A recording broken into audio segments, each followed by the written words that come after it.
ಅರೆ ಕಡಿಮೆ ಹಾಕು ಆದ್ರೆ ಅಸಲಿ ಹಾಕು. MDH ಕಾಶ್ಮೀರಿ ಕೆಂಪು ಮೆಣಸಿನ ಪೌಡರ್. MDH. ನಾಯಕತ್ವ ಬದಲಾವಣೆ ಬಿಸಿ ಬಿಸಿ ಚರ್ಚೆ ನಡುವೆ ರಾಜ್ಯ ಕಾಂಗ್ರೆಸ್ ಸರ್ಕಾರದ ಸಾಧನಾ ಸಮಾವೇಶ ಇವತ್ತು ಮೈಸೂರಿನಲ್ಲಿ ನಡೆಯಿತು. ಸರ್ಕಾರದ ಸಾಧನಾ ಸಮಾವೇಶದ ಜೊತೆಗೆ ತವರಿನಲ್ಲಿ ಸಿದ್ದರಾಮಯ್ಯರ ಶಕ್ತಿ ಪ್ರದರ್ಶನ ಕೂಡ ನಡೆಯಿತು. ಮಲ್ಲಿಕಾರ್ಜುನ ಖರ್ಗೆ, DCM DK ಶಿವಕುಮಾರ್ ಸೇರಿ ಘಟಾನುಘಟಿ ನಾಯಕರು ಉಪಸ್ಥಿತರಿದ್ದರು.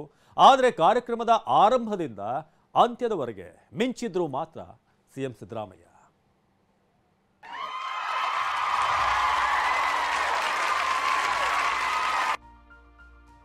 ಇದು ನನ್ನ ಶಕ್ತಿ ಪ್ರದರ್ಶನವಲ್ಲ, ಅಭಿವೃದ್ಧಿಯ ಶಕ್ತಿ ಪ್ರದರ್ಶನ. ಇದು ಶಕ್ತಿ ಪ್ರದರ್ಶನವಲ್ಲ, ಅಭಿವೃದ್ಧಿಯ ಶಕ್ತಿಯನ್ನು ನಿಮ್ಮ ಮುಂದೆ ಇಡ್ಲಿಕ್ಕೋಸ್ಕರವಾಗಿ ನಾವು ಮಾಡಿರ್ತಕ್ಕಂಥ ಕಾರ್ಯಕ್ರಮ ಅಂತಕ್ಕಂಥದ್ದನ್ನು ಹೇಳಲಿಕ್ಕೆ ಬಯಸ್ತಾ ಇದ್ದೇನೆ.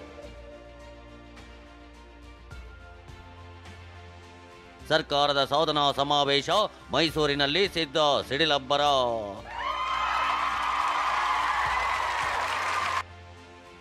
ವಿಪಕ್ಷಗಳ ವಿರುದ್ಧ DK ವಾಗ್ದಾಳಿ, ಮೋದಿ ವಿರುದ್ಧ ಖರ್ಗೆ ಕಿಡಿ. ನಾವು ಚುನಾವಣೆ ಓಟ್ಗಲ್ಲ, ನಾವು ಈ ಸಮಾವೇಶ ಮಾಡ್ತಾ ಇರೋದು ನಿಮ್ಮ ಋಣವನ್ನ ತೀರಿಸಿದ್ದೀವಿ. ಇದು ನನ್ನ ಪಾರ್ಟಿ. ಈ ನನ್ನ ಪಾರ್ಟಿಯಲ್ಲಿ ಕೆಲಸ ಮಾಡೋ ಜನ ಇದ್ದಾರೆ, ಮೋದಿ ಪಾರ್ಟಿಯಲ್ಲಿ ಮಾತಾಡೋ ಜನ ಇದ್ದಾರೆ, ಬಯ್ಯೋ ಜನ ಇದ್ದಾರೆ. ಅಬ್ಬರಿಸಿದ್ದೇನು, ಬೊಬ್ಬಿರಿದಿದ್ದೇನು. ಒಂದ್ ಕಡೆ ಕಾಂಗ್ರೆಸ್ ಪಕ್ಷದ ಬಾವುಟಗಳು ರಾರಾಜಿಸುತ್ತಿದ್ರೆ ಕಾರ್ಯಕರ್ತರ ಸಾಗರವೇ ಹರಿದು ಬಂದಿತ್ತು. ಕೈಪಡೆ ನಡುವೆ ಕೆಂಪು ಹಾಸಿನ ಮೇಲೆ ಹೆಜ್ಜೆ ಹಾಕ್ತಾ ಬಂದವು ಕಾಂಗ್ರೆಸ್ನ ರಣಕಲಿಗಳು ಸಾಧನಾ ಸಮಾವೇಶದಲ್ಲೇ ಗೀಳಿಟ್ರು. ನಿಮಗೆ ನಾಚಿಕೆ ಆಗಲ್ವಾ? ಬಿಜೆಪಿ ಅವರಿಗೆ, JDS ನವರಿಗೆ ನಾಚಿಕೆ ಆಗಲ್ವಾ? ಹೌದು, ನಾಯಕತ್ವ ಬದಲಾವಣೆ ಚರ್ಚೆ ಬಿಸಿ ನಡುವೆ ಮೈಸೂರಿನಲ್ಲಿಂದು ರಾಜ್ಯ ಕಾಂಗ್ರೆಸ್ ಸರ್ಕಾರದ ಸಾಧನಾ ಸಮಾವೇಶ ನಡೆಯಿತು. ಮಹಾರಾಜ ಕಾಲೇಜು ಮೈದಾನದಲ್ಲಿ ನಡೆದ ಸಾಧನಾ ಸಮಾವೇಶದಲ್ಲಿ CM Siddaramaiah, DCM DK Shivakumar, AICC ಅಧ್ಯಕ್ಷ ಮಲ್ಲಿಕಾರ್ಜುನ ಖರ್ಗೆ ಸೇರಿ ಹಲವು ಸಚಿವರು ಪಾಲ್ಗೊಂಡಿದ್ರು. ವೇದಿಕೆಯ ಮಧ್ಯಭಾಗ ಹಾಕಿದ್ದ ರ್ಯಾಂಪ್ನಲ್ಲಿ ಹೆಜ್ಜೆ ಹಾಕ್ತಾ ಎಂಟ್ರಿ ಕೊಟ್ಟಿದ್ರು. ಅದರಲ್ಲಿ ಮಿಂಚಿದ್ದು ಮಾತ್ರ ಸಿದ್ದರಾಮಯ್ಯ.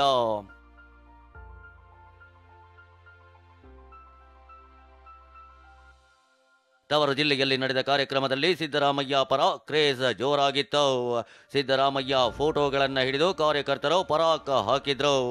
ಕಾರ್ಯಕ್ರಮದಲ್ಲಿ ಸುಮಾರು 2578 ಕೋಟಿ ಮೊತ್ತದ ಹಲವು ಅಭಿವೃದ್ಧಿ ಕಾಮಗಾರಿಗಳಿಗೆ CM ಶಂಕುಸ್ಥಾಪನೆ ನೆರವೇರಿಸಿದ್ರು. ಮುಖ್ಯಮಂತ್ರಿಯ ಶಕ್ತಿ ಪ್ರದರ್ಶನ ಎಂದೇ ಪರಿಗಣಿಸಲಾಗಿದ್ದ ಈ ಸಮಾರಂಭ ಬೇರೆ ಬೇರೆ ಕಾರಣಕ್ಕೆ ಗಮನ ಸೆಳೆಯಿತು. ಸಿದ್ದರಾಮಯ್ಯ ಕೂಡ ಇದು ತಮ್ಮ ಶಕ್ತಿ ಪ್ರದರ್ಶನಕ್ಕಿಂತ ಹೆಚ್ಚಾಗಿ ನಾವು ಮಾಡಿರೋ ಕೆಲಸದ ಶಕ್ತಿ ಪ್ರದರ್ಶನ ಎಂಬ ಸಂದೇಶ ರವಾನಿಸಿದ್ರು. ಇದು ಶಕ್ತಿ ಪ್ರದರ್ಶನವಲ್ಲ, ಅಭಿವೃದ್ಧಿಯ ಶಕ್ತಿಯನ್ನು ನಿಮ್ಮ ಮುಂದೆ ಇಡ್ಲಿಕ್ಕೋಸ್ಕರವಾಗಿ ನಾವು ಮಾಡಿರ್ತಕ್ಕಂಥ ಕಾರ್ಯಕ್ರಮ ಅಂತಕ್ಕಂಥದ್ದನ್ನು ಹೇಳಲಿಕ್ಕೆ ಬಯಸ್ತಾ ಇದ್ದೇನೆ. ಕಾರ್ಯಕ್ರಮ ಆರಂಭಕ್ಕೂ ಮುನ್ನ CM ಸಿದ್ದರಾಮಯ್ಯ ಫೋಟೋ ಎಲ್ಲ ಚೇರ್ಗಳ ಮೇಲಿತ್ತು. ಆದರೆ ಅದ್ಯಾವ ದೈವವಾಣಿಯ ಸೂಚನೆಯೋ ಗೊತ್ತಿಲ್ಲ, ಕೊನೆ ಕ್ಷಣದಲ್ಲಿ ಸಿದ್ದರಾಮಯ್ಯ ಫೋಟೋಗಳನ್ನು ತೆಗೆಯಲಾಯಿತು. ಆದರೂ ಕೂಡ ಕಾರ್ಯಕ್ರಮ ಆರಂಭವಾದಾಗ ಎಲ್ಲರ ಕೈಯಲ್ಲಿ ರಾರಾಜಿಸುತ್ತಿದ್ದು ಇದೇ CM ಸಿದ್ದರಾಮಯ್ಯ ಅವರ ಭಾವಚಿತ್ರ. ಈ ಕಾರ್ಯಕ್ರಮದ ಯಶಸ್ಸಿಗೆ ಮೊದಲೇ ಯೋಜನೆ ರೂಪಿಸಿದ್ದ CM ತಾವೇ ಖುದ್ದು ಪರಿಶೀಲನೆ ನಡೆಸಿದ್ರು. ಜೊತೆಗೆ ಎಲ್ಲ ಶಾಸಕರಿಗೂ ಕೂಡ ತಮ್ಮ ತಮ್ಮ ಕ್ಷೇತ್ರಗಳ ಗ್ಯಾರಂಟಿ ಫಲಾನುಭವಿಗಳನ್ನ ಕರೆತರಲು ಸೂಚಿಸಿದ್ರು. ಅದರಲ್ಲೂ AICC ಅಧ್ಯಕ್ಷ ಮಲ್ಲಿಕಾರ್ಜುನ ಖರ್ಗೆ ಸಮ್ಮುಖದಲ್ಲೇ ಸಿದ್ದರಾಮಯ್ಯ ವಿಪಕ್ಷ ನಾಯಕರಿಗೆ ಅಭಿವೃದ್ಧಿ ರಾಜಕಾರಣಕ್ಕೆ ಪಂಥಾಹ್ವಾನ ನೀಡುವ ಮೂಲಕ ಎದುರಾಳಿಗಳಿಗೂ ಸಂದೇಶ ರವಾನಿಸಿದ್ರು. 2018ರಲ್ಲಿ ಅಧಿಕಾರಕ್ಕೆ ಬಂದದ್ದು ನೀವು ಹಿಂಬಾಗಲಿನಿಂದ ಬಂದಿದ್ದೀರ ಹೊರತು ಜನರ ಆಶೀರ್ವಾದವನ್ನ ಪಡ್ಕೊಂಡು ಅಧಿಕಾರಕ್ಕೆ ಬಂದಿಲ್ಲ. ಆಪರೇಷನ್ ಕಮಲ ಮಾಡಿ ಅಧಿಕಾರಕ್ಕೆ ಬಂದಿರತಕ್ಕಂಥದ್ದು ಇವರು. ಇನ್ನು JDS ನವರು ಬಿಡಿ, ಅವರು ಪ್ರತಿ ಸಾರಿನೂ ಕೂಡ ಕಡಿಮೆ ಆಗ್ತಾ ಬರ್ತಾ ಇದ್ದಾರೆ. ನಾನು ಜನತಾದಳ ನ ಅಧ್ಯಕ್ಷನಾಗಿದ್ದಾಗ ಒಟ್ಟು ಗೆದ್ದಿದ್ದಂತ ಸ್ಥಾನಗಳು 59. ಈಗ ಎಷ್ಟಪ್ಪ ದೇವೇಗೌಡ್ರೆ, ಕುಮಾರಸ್ವಾಮಿ ಎಷ್ಟು ಗೆದ್ದಿದ್ದೀರಿ? ಈಗ ನೀವು ಗೆದ್ದಿರೋದು 18 ಸ್ಥಾನಗಳನ್ನು ಮಾತ್ರ. ಈ ದ್ವೇಷವನ್ನ ಬಿಡಿ, ಹೊಟ್ಟೆ ಉರಿಯನ್ನ ಬಿಡಿ, ಮತ್ಸರವನ್ನ ಬಿಡಿ, ರಾಜಕೀಯವಾಗಿ ಮಾತಾಡಿ. ಇದೇ ವೇದಿಕೆಯಲ್ಲಿ ಮಾತನಾಡಿದ ಡಿಸಿಎಂ ಡಿಕೆ, ನಾವು ಮತಕ್ಕಾಗಿ ಸಮಾವೇಶ ಮಾಡ್ತಿಲ್ಲ ಅಂದ್ರೆ ಎಐಸಿಸಿ ಅಧ್ಯಕ್ಷ ಮಲ್ಲಿಕಾರ್ಜುನ ಖರ್ಗೆ ನನ್ನ ಪಕ್ಷದಲ್ಲಿ ಕೆಲಸ ಮಾಡುವವರು ಇದ್ದಾರೆಂದು ಹೆಮ್ಮೆಯಿಂದ ಹೇಳಿಕೊಂಡಿದ್ದಾರೆ. ನಾವು ಚುನಾವಣೆ ಓಟ್ಗಲ್ಲ ನಾವು ಈ ಸಮಾವೇಶ ಮಾಡ್ತಾ ಇರೋದು. ನಿಮ್ಮ ಋಣವನ್ನ ತೀರಿಸಿದ್ದೀವಿ. ನೀವು ಕೊಟ್ಟಂತ ಶಕ್ತಿಯಿಂದ ವಾಪಸ್ಸು ಸಾಮಾಜಿಕವಾಗಿ, ಆರ್ಥಿಕವಾಗಿ, ಶೈಕ್ಷಣಿಕವಾಗಿ ನಿಮಗೆ ನ್ಯಾಯವನ್ನು ಒದಗಿಸ್ಕೊಟ್ಟಿದ್ದೀವಿ ಅಂತ ಹೇಳಲಿಕ್ಕೆ ಇಂಥ ಕಾರ್ಯಕ್ರಮಗಳನ್ನು ನಾವು ಮಾಡ್ಕೊಂಡು ನಾವು ಬರ್ತಾ ಇದ್ದೀವಿ. ಇದು ನನ್ನ ಪಾರ್ಟಿ.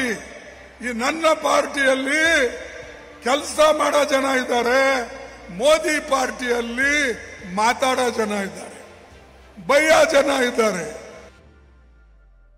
ಮನೆಗೆ ಹೋದವರಿಗೆಲ್ಲ ಸ್ವಾಗತ ಕೋರಲ್ಲ ಎಂದ ಸಿಎಂ ಗರಂ.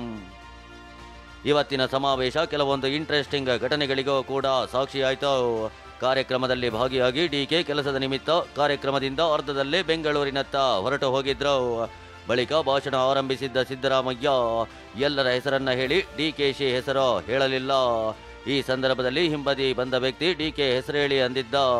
ಈ ವೇಳೆ ಗರಂ ಆದ ಸಿದ್ದರಾಮಯ್ಯ, ವೇದಿಕೆ ಮೇಲಿರೋರಿಗೆ ಮಾತ್ರ ವೆಲ್ಕಮ್ ಮಾಡೋದು, ಮನೆಗೆ ಹೋದವರಿಗೆಲ್ಲ ಅಲ್ಲ, ಗೊತ್ತಾಯ್ತಾ ಅಂತ ಖಡಕ್ ಆಗಿ ಹೇಳಿದ್ರು. ಡಿ.ಕೆ. ಶಿವಕುಮಾರ್ ಹೊರಟೋದ್ರು ಬೆಂಗಳೂರಿಗೆ. ಯಾವಾಗಲೂ ಇರೋರ ಹೆಸರು ಹೇಳಬೇಕು ಹೊರತು ಹೊರಟೋದವ್ರ ಹೆಸರು ಹೇಳಕ್ಕಾಗಲ್ಲ. ವೆಲ್ಕಮ್ ಮಾಡೋದು ಇರೋರಿಗೆ, ಇಲ್ಲಿ ಯಾರ್ಯಾರು ಇದ್ದಾರೆ ಅವ್ರಿಗೆ ಮಾತ್ರ ವೆಲ್ಕಮ್ ಮಾಡೋದು, ಮನೇಲಿ ಕೂತಿರೋರಿಗೆಲ್ಲ ವೆಲ್ಕಮ್ ಮಾಡೋಕ್ಕಾಗಲ್ಲ. ಇದೇ ರೀತಿ ಎಐಸಿಸಿ ಅಧ್ಯಕ್ಷ ಮಲ್ಲಿಕಾರ್ಜುನ ಖರ್ಗೆ ಭಾಷಣ ಮಾಡೋ ಸಂದರ್ಭದಲ್ಲಿ ಸಚಿವ ಮಹದೇವಪ್ಪ ಮುಖ್ಯಮಂತ್ರಿ ಬಳಿ ಗುಸುಗುಸು ಮಾತಾಡ್ತಿದ್ರು. ಇದನ್ನ ಕಂಡ ಖರ್ಗೆ, ಏಯ್ ಮಹದೇವಪ್ಪ, ಸಿಎಂ ಕಿವಿ ತುಂಬಬೇಡ, ನನ್ನ ಮಾತು ಕೇಳಿಸ್ಕೋ ಅಂತ ಮಾರ್ಮಿಕವಾಗಿ ನುಡಿದ್ರು. ಏ ಮಹದೇವಪ್ಪ, ನೀ ಅವ್ರ ಕಿವಿ ತುಂಬಬೇಡ, ನೀನು ಕಿವಿ ಸರಿಯಾಗಿವಿ ಅವ್ರದ್ದು, ಸ್ವಲ್ಪ ಇದು ಕೇಳಲಿ. ವಾಯಿಲ್ ನಿತಿನ್ ಗಡ್ಕರಿ 2,500 ಕೋಟಿ ರೂಪಾಯಿಯ ಅಭಿವೃದ್ಧಿ ಯೋಜನೆಯಲ್ಲಿ ಕೇಂದ್ರ ಸರ್ಕಾರದ ಅನುದಾನದ ಹಣವೂ ಇದೆ. ಶಂಕುಸ್ಥಾಪನೆ ಹಾಗೂ ಉದ್ಘಾಟನಾ ಫಲಕದಲ್ಲಿ ಎಚ್.ಡಿ. ಕುಮಾರಸ್ವಾಮಿ ಹೆಸರು ಕೂಡ ಇದೆ. ಆದರೆ ಇದರ ಉಲ್ಲೇಖವಿಲ್ಲ ಎಂಬ ಆರೋಪ ಕೇಳಿ ಬಂದಿದೆ. ಆದರೆ ಅದೇ ವೇದಿಕೆಯಲ್ಲಿ ಜೆಡಿಎಸ್ ವಿರುದ್ಧವೂ ಗುಡುಗೋ ಮೂಲಕ ಸಿದ್ದರಾಮಯ್ಯ ಮೆಸೇಜ್ ನೀಡಿದ್ದಾರೆ. ಆದರೆ ವಿಪಕ್ಷ ನಾಯಕರು ಏನ್ ಸಾಧನೆ ಮಾಡಿದ್ದೀರಿ ಅಂತ, ಸಮಾವೇಶ ಮಾಡಿದ್ದೀರಿ ಅಂತ ಪ್ರಶ್ನಿಸಿದ್ದಾರೆ. ಸಿದ್ದರಾಮಯ್ಯನವರು ತಮ್ಮ ರಾಜಕೀಯ ಅಸ್ತಿತ್ವವನ್ನು ಉಳಿಸ್ಕೊಳ್ತಕ್ಕಂಥ ಸಲುವಾಗಿ ಅಹಿಂದ ಸಮುದಾಯಗಳನ್ನು ಮುಂದೆ ಇಡ್ತಾರೆ. ಆ ಸಮುದಾಯಗಳನ್ನು ಬಳಸ್ಕೊಂಡು ತಮ್ಮ ರಾಜಕೀಯ ಬೇಳೆಯನ್ನು ಬೇಯಿಸ್ಕೊಳ್ಳೋದಕ್ಕೆ ಈ ರೀತಿ ಸಮಾವೇಶಗಳನ್ನು ಮಾಡಿ ಕಾಂಗ್ರೆಸ್ ಪಕ್ಷದ ಹೈಕಮಾಂಡ್ಗೆ ಬೆದರಿಕೆ ಕೊಡ್ತಕ್ಕಂಥ ಕುತಂತ್ರವನ್ನು ಈ ಸಮಾವೇಶಗಳ ಮೂಲಕ ಮಾಡ್ತಾ ಇದ್ದಾರೆ ವಿನಃ ರಾಜ್ಯದ ಮುಖ್ಯಮಂತ್ರಿಗಳು ಸಿದ್ದರಾಮಯ್ಯನವರು ಕಳೆದ 2.5 ವರ್ಷದಲ್ಲಿ ಸಾಧನೆ ಮಾಡಿರ್ತಕ್ಕಂಥದ್ದು ಶೂನ್ಯ. ಏನು ಮಾಡಿದ್ದೀನಿ ಅಂತ ಸಾಧನೆ ಮಾಡ್ತಾರೆ. ಕ್ಯಾಬಿನೆಟ್ ಬೇರೆ ಬದಲಿ ಆಗಿದೆ, ಖಜಾನೆ ಖಾಲಿ ಇದೆ. ನಾವೇನು ಕೊಡ್ತಾ ಇದ್ದೀವಿ ಸೆಂಟ್ರಲ್ ಅಸಿಸ್ಟೆನ್ಸು, ಅದೊಂದು ಹೊರತುಪಡಿಸಿದ್ರೆ ಏನೂ ಆಗ್ತಾ ಇಲ್ಲ. ಹಾಗಾಗಿ ಇವರು ಸಾಧನಾ ಸಮಾವೇಶ ಶೂನ್ಯ ಸಂಖ್ಯೆ ಏನಿದೆ, ಇದಕ್ಕೆ ಸಿದ್ದರಾಮಯ್ಯನವರು ಅಂತವರು, ನನಗೆ ಬೇರೆಯವ್ರ ಬಗ್ಗೆ ನನಗೇನು ಅದಿದ್ದಿಲ್ಲ. ಸಿದ್ದರಾಮಯ್ಯನಂತ ಒಬ್ಬ ಬುದ್ಧಿವಂತರು ಈ ರೀತಿ ಸಣ್ಣ ಮಟ್ಟಕ್ಕೆ ಇಳಿತಾರೆ ಅಂತ ನನಗೆ ಗೊತ್ತಿಲ್ಲ. ವಿಪಕ್ಷಗಳ ಆರೋಪಗಳ ಮಧ್ಯೆ ಮೈಸೂರು ಸಮಾವೇಶ ಮುಗಿದಿದೆ. ಈ ಸಮಾವೇಶ ಕೈಮನೆಯ ಮುಂದಿನ ಬೆಳವಣಿಗೆಯ ಮುನ್ಸೂಚನೆಯೋ ಅಥವಾ ಸರ್ಕಾರದ ಸ್ಥಿರತೆಯ ಸಂದೇಶವೋ ಅನ್ನೋದನ್ನ ನಾನಾ ರೀತಿಯಲ್ಲಿ ವಿಶ್ಲೇಷಿಸಲಾಗುತ್ತಿದೆ. ರಾಮ್, ಟಿವಿ9 ಮೈಸೂರು. MDH ನ ಕಿಚನ್ ಅಲ್ಲಿದ್ರೆ ನಾವು ಎಲ್ಲವನ್ನು ಮಾಡಬಹುದು. ಬೆಂಗನ್ ಕಾ ಬರ್ತಾ, ಆಲೂ ಗೋಬಿ, ಭಿಂಡಿ ಮಸಾಲಾ, ಇನ್ನೂ ಬಹಳಷ್ಟು. MDH